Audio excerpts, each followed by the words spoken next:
राम राम मेरे संघर्षशील मित्रों और क्षण गए हालचाल सब आनंद मंगल हो। देखो आपका कोर्स बहुत बढ़िया तरीके से चल रहा है दोस्तों। आज सिलेबस के अकॉर्डिंग आपका पार्ट है दोस्तों पर्यावरण अध्ययन, एनवायरमेंट स्टडीज का बहुत ही महत्वपूर्ण पार्ट है दोस्तों। एक दो प्रश्न जरूर देखने को मिलते हैं आपके इसके अंदर। अब देखो इस पार्ट के अंदर दोस्तों मैं आपको गारंटी के साथ कह रहा हूँ, आज 9 स्लाइड आपके सामने होगी। 9 स्लाइड से प्रश्न बाहर जाने की कोई संभावना नहीं है। आप इसको अंत तक जुड़े रहिए दोस्तों और आप पाएंगे कि आपको हर प्रकार के पिछले पुराने पेपर उठा के देख लेना, इनसे बाहर कुछ नहीं आया दोस्तों, अब भी नहीं आएगा। चलो अपन पाठ शुरू करते हैं। बोलो जय सियावर रामचंद्र की जय। चलो पारिस्थितिकी तंत्र, देखो दो शब्द दोस्तों, एक है दोस्तों पारिस्थितिकी तंत्र और एक शब्द दोस्तों आपका पारिस्थितिकी। पारिस्थितिकी तंत्र का मतलब होता है दोस्तों जो अपने चारों ओर है, ठीक है, यानी इस पर्यावरण के अंदर कौन कौन से सिस्टम है। जैसे आप पढ़ते हैं दोस्तों पाचन तंत्र के अंदर क्या क्या पढ़ते हैं। पाचन तंत्र में आपको मुख के बारे में पढ़ना पड़ता है। पाचन तंत्र के अंदर जीभ है, दांत है, ग्रसनी है, ग्रासनाल है, आमाशय है, छोटी आंत, बड़ी आंत, इन सबके बारे में पढ़ना पड़ता है। और ये सब मिला के, ये सारे अंग मिला के, यानी ये सारी साइड्स मिला के आपकी क्या कहलाती है, पाचन तंत्र कहलाती है, सिस्टम कहलाती है, ठीक है।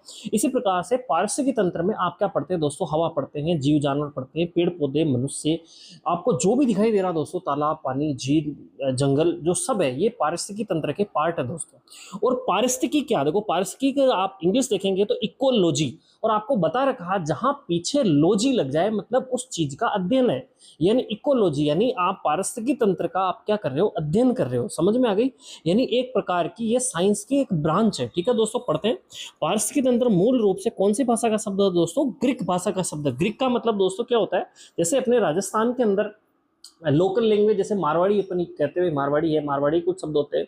इसी प्रकार से दोस्तों जो इंग्लिश, जो यूरोपियन कंट्री है, उनकी क्या है दोस्तों की जो मातृभाषा वो ग्रीक भाषा है, तो उससे कुछ शब्द लिए गए थे दोस्तों।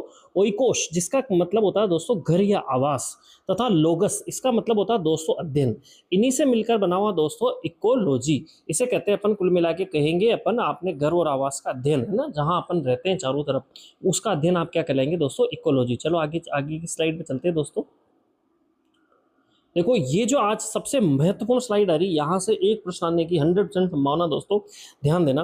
देखो शब्द है दोस्तों इकोलॉजी, जैसा कि बताया जा चुका है, मैं आपका अध्ययन कहलाता आपका आवास का अध्ययन। सर्वप्रथम 1866 में किसने किया दोस्तों, अर्नेस्ट हेकल ने इसको प्रतिपादित किया। यानी इकोलॉजी शब्द जो ये एक ब्रांच है साइंस की, यानी पर्यावरण जो एक ब्रांच है, इसका जो प्रतिपादन है, यानी ये जो शब्द है वो किसने दिया दोस्तों, अर्नेस्ट हेकल ने दिया, ये याद रख लेना आप। और इकोसिस्टम पारिस्थितिकी तंत्र किसने दिया दोस्तों, 1935 में एजी टेंसले या टांसले, जो भी है एजी टेंसले, इसको सही प्रोनाउंसिएशन है दोस्तों एजी टेंसले। इसके बाद दोस्तों आगे की ओर चलते हैं अपन।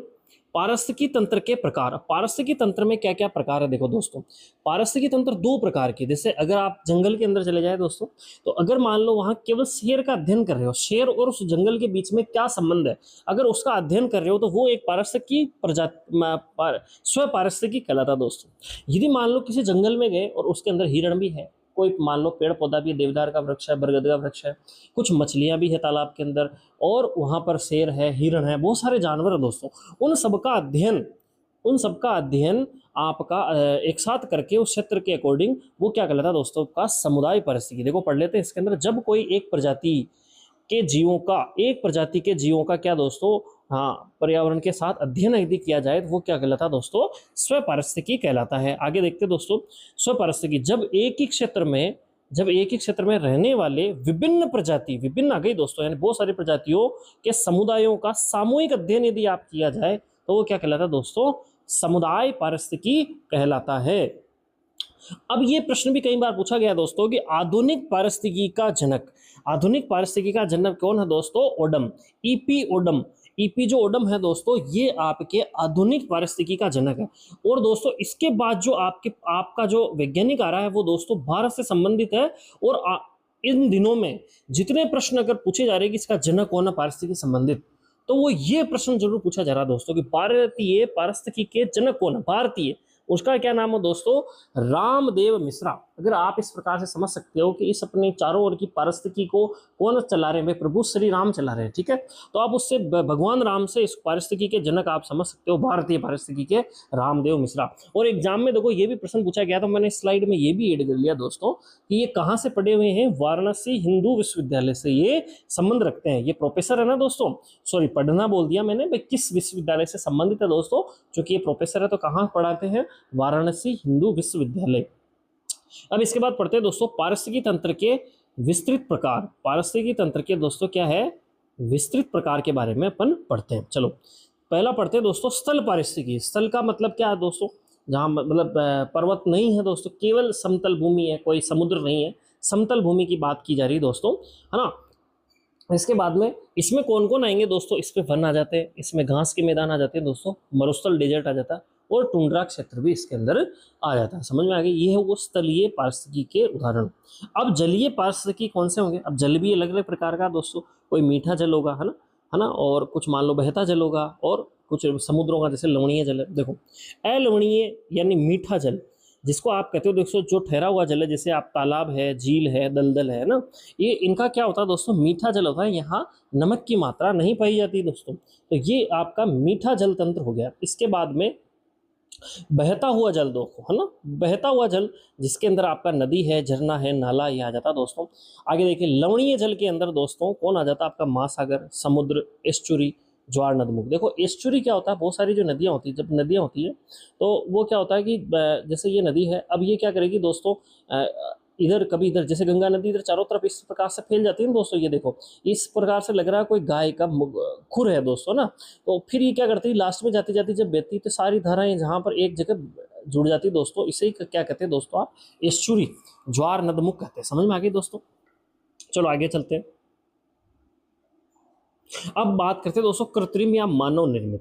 भाई मानव निर्मित में कौन होगा दोस्तों, इसमें धान का खेत, धान यहाँ धान से धान का मतलब दोस्तों यहाँ पर चावल, धान का मतलब क्या है दोस्तों, यहाँ पर चावल, चावल के खेत है ना, उसमें आपको पता होगा कि पानी भरा हुआ रखना पड़ता है। अब इसके बारे में बात करते हैं दोस्तों, क्योंकि जल से संबंधित बात करें, एक्वेरियम सब जानते हो ना, कृत्रिम रूप से अगर आप मछली पालन करें, उससे घर में आपने देखा होगा बड़े बड़े जो आप कांच के पात्र ले आते हो, उसमें कुछ मछलियां रखते हो, खाने का डालते हो, ठीक है। बांध है, कृत्रिम झीलें हैं, कृषि भूमि है, ये सब के सब क्या कहलाते हैं, एक्वेरियम। एक्वेरियम जो है सॉरी एक्वेरियम जो दोस्तों वो छोटे क्षेत्र में भी हो सकता है और बड़े क्षेत्र में भी हो सकता है, ठीक है। इसके अलावा दोस्तों ध्यान देने वाली बात यह कि एग्जाम में पूछा भी गया था दोस्तों, धान का खेत सबसे बड़ा कृत्रिम पारिस्थितिकी तंत्र है, यानी मानव निर्मित जो पारिस्थितिकी तंत्र है उसमें सबसे बड़ा कौन है दोस्तों, धान का खेत। आप याद रखेंगे दोस्तों इसको। चलो आगे की ओर चलते हैं दोस्तों, मजा आ रहा होगा आई होप।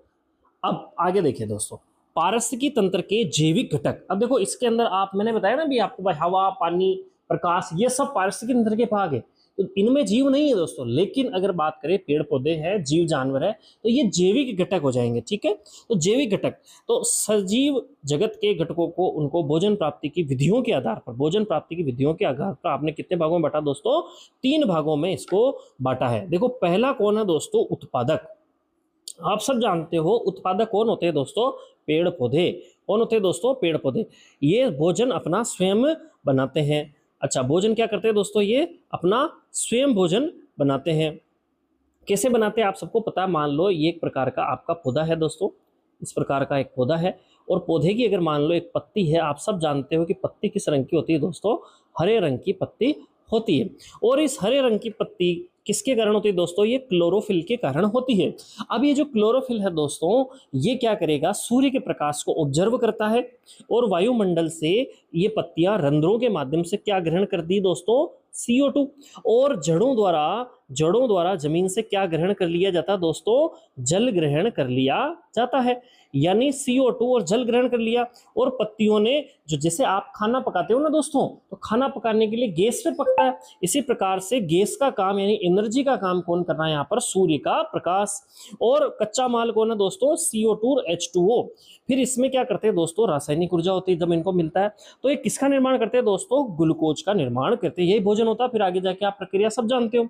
अब दोस्तों इन्होंने क्या किया कि सूर्य के प्रकाश से CO2 और H2O को किस में कन्वर्ट कर दिया, ग्लूकोज में कन्वर्ट कर दिया, इसलिए इनको क्या कहते हैं दोस्तों, परिवर्तक भी कहा जाता है।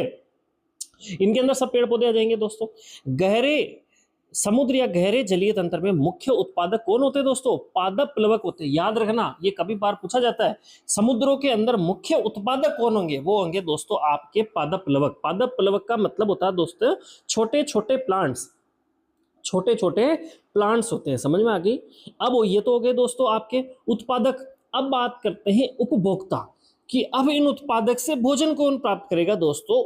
उपभोक्ता प्राप्त करे। उपभोक्ता का मतलब जो उपयोग करता हो, उपभोग करता हो। चलिए आगे देखते हैं। अब उपभोक्ता में कौन दोस्तों? कंज्यूमर जो है। अब देखो इसमें भी अलग अलग उपभोक्ता है, जैसे प्राथमिक उपभोक्ता। प्राथमिक उपभोक्ता का मतलब कौन होगा दोस्तों? कि डायरेक्ट, उत्पादक कौन थे? पेड़ पौधे। डायरेक्ट पेड़ पौधों को जो खाते हैं, सीधा खाते हैं, केवल उन्हीं पर निर्भर रहते हैं, यानी शाकाहारी जीव इसमें विशेष कर आते हैं। तो शाकाहारी जीव यानी केवल वो अपने भोजन के लिए किस पर डिपेंड रहेंगे दोस्तों? उपभोक्ता, सॉरी आपके उत्पादक यानी पेड़ पौधों पर डिपेंड रहेंगे। उन्हें कहेंगे दोस्तों आप प्राथमिक उपभोक्ता। देखो पढ़ लेते हैं। इन्हें प्रमुख उद्योगपति भी कहा जाता है क्योंकि ये सीधे वनस्पति खाते हैं। उदाहरण जैसे मवेशी, गाय भैंस बकरी है आपकी, खरगोश है, बकरी है, टिड्डा है, हिरण है, ये सबके सब दोस्तों क्या होते हैं कि केवल भोजन के लिए डायरेक्ट पेड़ पौधों पर डिपेंड करते हैं। और तालाब में कौन होंगे दोस्तों? छोटी जू प्लवक होंगे। जो छोटे जो जू प्लवक हैं, छोटे मोटे जो कीड़े होते हैं, वो प्लांट्स पर, जो भी आया था ना दोस्तों पादप प्लवक, वो छोटे छोटे प्लांट्स को खाते हैं दोस्तों। ठीक है। द्वितीय उपभोक्ता कौन होंगे दोस्तों? अब बताओ द्वितीय उपभोक्ता कौन होंगे? जो इन प्राथमिक उपभोक्ताओं पर अपने भोजन के लिए निर्भर रहते हैं। यानी इन, कोई मछली खा रहा है, सॉरी कोई मवेशी खा रहा है, यानी कोई गाय भैंस, खरगोश है, बकरी है, टिड्डा है, हिरण है, इनको खाने वाले कौन होंगे दोस्तों? द्वितीय उपभोक्ता। इनमें कौन होंगे? मांसाहारी होते हैं। शाकाहारियों का भक्षण करने वाले प्राथमिक मांसाहारी, इसमें कौन है दोस्तों? मेंढक। मेंढक क्या खाता है? कीड़े मकोड़ों खाएगा, खाता नहीं, छोटे जू प्लवक को खाएगा ना। वो छोटे जू प्लवक डिपेंड कर रहे हैं प्लांट्स पर। और मेंढक किसको खा रहा है दोस्तों? छोटे जू प्लवक को खा रहा है। लोमड़ी है, छिपकली, छिपकली वगैरह भी कीट खाती है। बिल्ली है, बिल्ली चूहों को खाती है। कुत्ता है ना, कुत्ता बिल्ली को खाता है। कुल मिला के ये क्या है दोस्तों? आपके द्वितीय उपभोक्ता हो गए, यानी प्राथमिक उपभोक्ता को ये क्या करता है? अपना भोजन बनाता है। तृतीय उपभोक्ता ये कौन होंगे? जो द्वितीय उपभोक्ताओं को खाते हैं और जिन्हें कोई अन्य जीव नहीं खाता। भाई द्वितीय उपभोक्ता तो हो सकता है और भी कोई खा रहा हो, लेकिन इनको कोई और नहीं खा सकता। जैसे कि शेर, कोई शेर का शिकार कर सकता है क्या दोस्तों? नहीं। बाघ, चीता, बाज और मोर, इनको कोई नहीं खाएगा। यानी ये क्या है दोस्तों? आपके टॉप कंज्यूमर हो गए, यानी उच्च उपभोक्ता हो गए। आई बात समझ में? चलो साहब मनुष्य किस में आएंगे इसके अंदर? देखो मनुष्य की बात करें तो मनुष्य क्या दोस्तों? सर्वाहारी। वो प्लांट्स भी खाएगा और जीव जानवर भी खाएगा, यानी दोनों के अंदर वो आता है। तो अपन किसी कैटेगरी, स्पेशल कैटेगरी में यहाँ रख नहीं सकते। अब देखो चौथी कैटेगरी दोस्तों बहुत महत्वपूर्ण है, इसे कहते हैं दोस्तों परजीवी, जो अपने भोजन और आवास के लिए दूसरे सजीवों पर आश्रित रहते हैं। भाई भोजन के लिए तो रह ही रहे हैं, लेकिन आवास के लिए भी ये दूसरे पे डिपेंड रहते हैं। जैसे कि अमरबेल। अमरबेल एक प्रकार का पौधा है, ये अपना भोजन स्वयं नहीं बनाकर दूसरे प्लांट पर क्या करता है? वो बेल है तो बेल उस पर लिपटी रहती है और भोजन भी वहीं से प्राप्त करता है। जैसे जू है, जू होती है दोस्तों आपके, अगर मान लो नाव दो को ना, तो आपको माता में जुआ पड़ जाए, है ना। तो वो भी क्या कर रही है दोस्तों? आपके जो ब्लड चूसती है अंदर, आपका जो क्या करती है, सिर के ऊपर रहेगी, बालों के अंदर, और उसको ब्लड चूसती है और रहेगी भी वहीं, खाएगी भी वही, है ना। यानी जिसको खा रही, जिस जहाँ रह रही उसको ही खा रही है ना। जोंक, जोंक सब जानते हो, पानी के अंदर रहती है दोस्तों और खून चूसती है। हिरुडीन इसमें हाँ पाया जाता है, एंटी कोगुलेंट है ना, रक्त स्कंदक, जो खून को जमने नहीं देता है। आगे चलते दोस्तों। अगली जो स्लाइड है आपकी वो है दोस्तों अपघटक की। भाई आपने पढ़ दिया उपभोक्ता, पढ़ लिया आपने आपने उत्पादक पढ़ लिए। अब तीसरा है दोस्तों अपघटक। यहाँ से भी कभी कभी प्रश्न पूछा जाता है। देखो अपघटक क्या होते हैं? जैसे आपने कहीं देखा होगा कि गाय भैंस है, बहुत सारी गाय भैंस जंगलों में क्या होती है दोस्तों? पड़ी रहती है। अब वो जंगलों में मान लो मर गई, कोई कुत्ता है, कोई भी जानवर हो गई, वो अगर पड़ा हुआ है तो वो क्या करेगा? एनवायरमेंट में गंदगी फैलाएगा, क्योंकि मरेगा तो वो सड़ान बदबू मारेगा, तो प्रदूषण फैलाएगा। तो क्या होता है दोस्तों? हो सके आप कोई कह रहा है देखो सारे कुत्ते आगे खा जाएंगे। अरे भाई कुत्ता भी मरा हुआ हो, कुत्ते भी मान लो नहीं हो, कुत्ते भी खाएंगे कितना? कुत्ता सारा नहीं खाता, कुत्ता और गड़बड़ काम करके चला जाता है दोस्तों। वो क्या करता है? उसको चीर के पाड़ के अंदर का मांस बाहर निकाल के चला जाता है और सड़ा जाता है। लेकिन छोटे छोटे सूक्ष्म जीव जो होते हैं दोस्तों, है ना, जीवाणु है, बहुत सारे कवक है, वो क्या करते हैं? इन मृत जानवरों को क्या करते हैं दोस्तों? खाते हैं। और आपने देखा होगा कि आप घरों के अंदर प्राकृतिक खाद या खेतों के अंदर प्राकृतिक खाद जो निर्माण करते हो, घर का कचरा हो गया, गोबर वगैरह हो गया, उनको एक जगह इकट्ठा करते हो जिसे रोड़ी कहते हो सामान्य भाषा में। फिर वहाँ पर केंचुए है और फिर उनको खा कर बाहर निकालते हैं, फिर उनको खाद के रूप में कन्वर्ट करते हैं। ये सब क्या कहलाते हैं दोस्तों? अपघटक कहलाते हैं। और ये प्रकृति में क्या कर रहे हैं दोस्तों? सफाई का काम कर रहे हैं, वरना सड़ान मारेंगे। तो प्रकृति के सफाई कर्मी इनको कहा जाता है, अपघटक को। ये मृत जीवों के शरीर से जटिल कार्बनिक यौगिकों को अवशोषित करते हैं दोस्तों, और अकार्बनिक पोषक तत्वों को मृदा में मुक्त करते हैं। यानी कार्बनिक जो यौगिक होंगे दोस्तों, आपके प्रोटीन है, विटामिन है, वसा है ना, ये कार्बोहाइड्रेट है, ये सबके सब आप कार्बनिक अवशोषित है, इनको क्या कर लेंगे? वो अवशोषित कर लेते हैं, क्योंकि यही चाहिए उनको। और अकार्बनिक तत्वों को क्या कर देते हैं? मृदा में मुक्त कर देते हैं। इनमें कौन है? जैसे कवक है ना, फंजाई है, जीवाणु है, एक्टिनोमाइसिटीज है दोस्तों ना, और केंचुए और दीमक को अप्रद भोजी भी कहा जाता है। ये याद करना दोस्तों, ये प्रश्न पूछा गया था, निम्न में से अप्रद भोजी जीव है तो कौन है दोस्तों? केंचुए और दीमक है। चलो आगे चलते हैं दोस्तों। पारिस्थितिकी तंत्र में ऊर्जा प्रवाह। देखो मैं आपको बताऊं, पारिस्थितिकी तंत्र में आप सब जानते हो, अभी आपको बताया मैंने कि ऊर्जा जो है दोस्तों कहाँ से मिलती है? आपके सूर्य से ऊर्जा मिलती है, यानी सूर्य से प्रवाह। सूर्य से किसके मिलेगी दोस्तों? कोई ना कोई प्लांट्स होगा, वो क्या कर रहा है? यहाँ पर सूर्य की ऊर्जा को ग्रहण कर रहा है। अब इसके अंदर मान लो सूर्य की ऊर्जा का कितना भाग है दोस्तों? 100% है। अब मान लो इसको कोई प्राथमिक उपभोक्ता खाएगा तो उसके अंदर इस 100% की कितनी ऊर्जा ही स्टोर रहेगी दोस्तों? 10% ही ऊर्जा रहेगी, क्योंकि उसने प्लांट्स अंदर लिया, खाया, है ना। तो अब वो क्या करेगा? बाकी श्वसन में या अन्य क्रियाओं में उसकी ऊर्जा खत्म हो जाती है, और संचय ऊर्जा के रूप में केवल कितनी % ऊर्जा रहती है दोस्तों? 10%। इसी प्रकार से इस प्राथमिक, है ना, प्राथमिक मान लो उपभोक्ता को सेकंड उपभोक्ता ने खाया, तो जो इसकी 10% थी उसका 10% इसमें सेव रहेगा, बाकी सबके सब क्या होगा दोस्तों? वो कहीं ना कहीं किसी काम में आ जाएगा। इसी प्रकार से मान लो कोई तीसरा या उच्च उपभोक्ता है, तो उसमें इसकी ऊर्जा का, सेकंड वाले की ऊर्जा का 10% ही संचय रहेगा और 90% ऊर्जा का ह्रास हो जाएगा। ये एक महोदय ने बताया दोस्तों, लिंडमान महोदय ने इसके बारे में बताया। यही ऊर्जा प्रवाह का क्रम है, ये याद रखना दोस्तों। पारिस्थितिकी तंत्र में ऊर्जा का स्थानांतरण हमेशा कैसा होता है दोस्तों? एक दिशीय होता है। ऊर्जा प्रवाह से जुड़े महत्वपूर्ण नियम और घटक, जैसे कि आप सब जानते हो कि ऊर्जा को ना तो बनाया जा सकता और ना ही नष्ट किया जा सकता। जैसे मान लो पानी है दोस्तों, पानी के अंदर एक ऊर्जा है, तो उसको बांध बनाया जाता है। उस पानी को पहले रोका जाता है, रोकने का मतलब स्थितिज ऊर्जा बनाई जाती है, फिर उसके गेट खोलकर उसको गतिज ऊर्जा में कन्वर्ट किया जाता है, और जब वो पानी को किसी पंखे पर गिराकर उस टरबाइन को घुमाया जाता है, तो यानी उस पानी की गतिज ऊर्जा को आपने पंखे के अंदर ट्रांसफर करी। पंखा जब घूमता है तो उसकी गतिज ऊर्जा को, है ना, जनरेटर के माध्यम से किस में कन्वर्ट किया जाता है दोस्तों? विद्युत ऊर्जा में कन्वर्ट किया जाता है। इसी प्रकार से पौधों के अंदर भी यही ऊर्जा एक रूप से दूसरे रूप में बदलती रहती है। और कुछ ऊर्जा आप देखते होंगे कि आप पंखा लगातार चलता है तो गर्म हो जाता है, यानी उष्मा के रूप में भी ऊर्जा बाहर निकल जाती है। यानी सारी ऊर्जा आप एक जगह ग्रहण नहीं कर सकते। यही नियम के लिंडमान महोदय ने यहाँ किया। देखो प्रथम नियम क्या है? ऊर्जा का केवल रूपांतरण होता है, निर्माण विनाश नहीं। और जब ऊर्जा का रूपांतरण होता है तो कुछ ऊर्जा उष्मा के रूप में पर्यावरण में नष्ट हो जाती है। तो लिंडमान का 10% नियम दोस्तों हर एग्जाम में पूछा जाता है, ये कि किसने दिया है ऊर्जा का नियम? लिंडमान। और कितने %? 10%। और एक दिशीय होता है, याद रख लेना। उत्पादक द्वारा संचित ऊर्जा का केवल 10% भाग ही प्राथमिक उपभोक्ता को मिलता है। शेष 90 ऊर्जा श्वसन, दैनिक गतिविधियों और उष्मा के रूप में नष्ट होता है। जैसे मैंने आपको इससे पहले स्लाइड में बता दिया था, आपको बढ़िया समझाया था। अब दोस्तों आगे चलते हैं। खाद्य श्रृंखला के प्रकार, यानी फूड चेन के क्या क्या प्रकार होंगे। फूड चेन का मतलब जैसे यहाँ दिया हुआ दोस्तों कि जैसे जो कोई घास है, इस घास को कौन खाएगा? भाई टिड्डा खाएगा, है ना दोस्तों। और टिड्डे को कौन खा जाएगा दोस्तों? मेंढक खा जाएगा। और मेंढक को कौन खा जाएगा दोस्तों? सर्प खा जाएगा। या मैं आगे बात करूं, जो घास है, इस घास को कौन खाता है दोस्तों? चूहा खाता है। और चूहे को कौन खाएगा दोस्तों? या तो बिल्ली खाएगी या सर्प खाएंगे। आपने क्या कर दिया? इस जाति को कूट कूट के मार के खत्म कर दिया, सर्प को।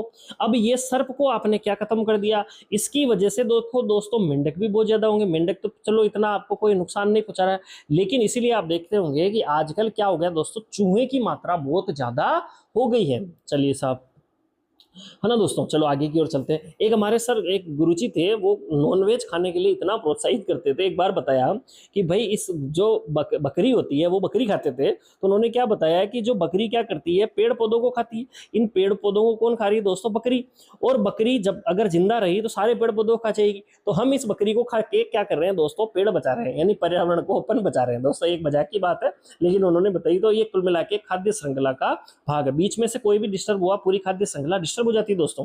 चलो ये देखो, ये हरे पौधे उत्पादकों से शुरू होकर शाकाहारी और फिर मांसाहारी तक जाती है। जैसे कि पहला दोस्तों चरई खाद्य श्रृंखला, मतलब कुल मिला के घास सिस्टम है। यानी जो ये जो श्रृंखला है दोस्तों, उसको किस नाम पे दिया जाएगा आपके यहाँ पर? सबसे छोटा यानी बेस लाइन में कौन है, या अपन कहें तो उत्पादक कौन है? देखो इसमें कौन हो दोस्तों? घास है। घास को क्या कौन खाएगा दोस्तों? टिड्डा। और टिड्डे को कौन खाएगा? मेंढक। और मेंढक को कौन खाएगा दोस्तों? सर्प खा जाता है। चलो आगे की ओर चलते दोस्तों, है ना। और ये जाल भी बनाता है दोस्तों, जरूरी नहीं कि घास को केवल टिड्डे का, घास को बकरी भी खाएगी, फिर बकरी को शेर खा जाएगा ना। मतलब इस प्रकार से मैं यहाँ कर दूं, घास को कौन खा रही है? बकरी। और बकरी को कौन खा रहा है दोस्तों? शेर। तो इस प्रकार से कई जाल बन जाता, फिर उसे खाद्य जाल कहेंगे। चलो आगे की ओर देखते हैं।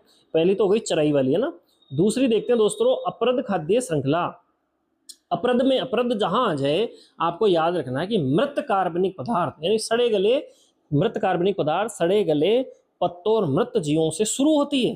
ठीक है। और कहां तक जाती है दोस्तों? अपघटक। अगर आपसे पूछ लिया जाए कि अप्रद खाद्य श्रृंखला में सबसे बेस कौन होता है, या शुरुआत कहां से होती, तो आप क्या बताओगे? मृत कार्बनिक पदार्थ। या फिर क्या बताओगे दोस्तों? सड़े गले पत्तों या जीवों को बताओगे। ठीक है। और उच्च उच्च उच्च उपभोक्ता कौन है इनमें? अपघटक है। अपघटक, ये याद रखना आप, है ना।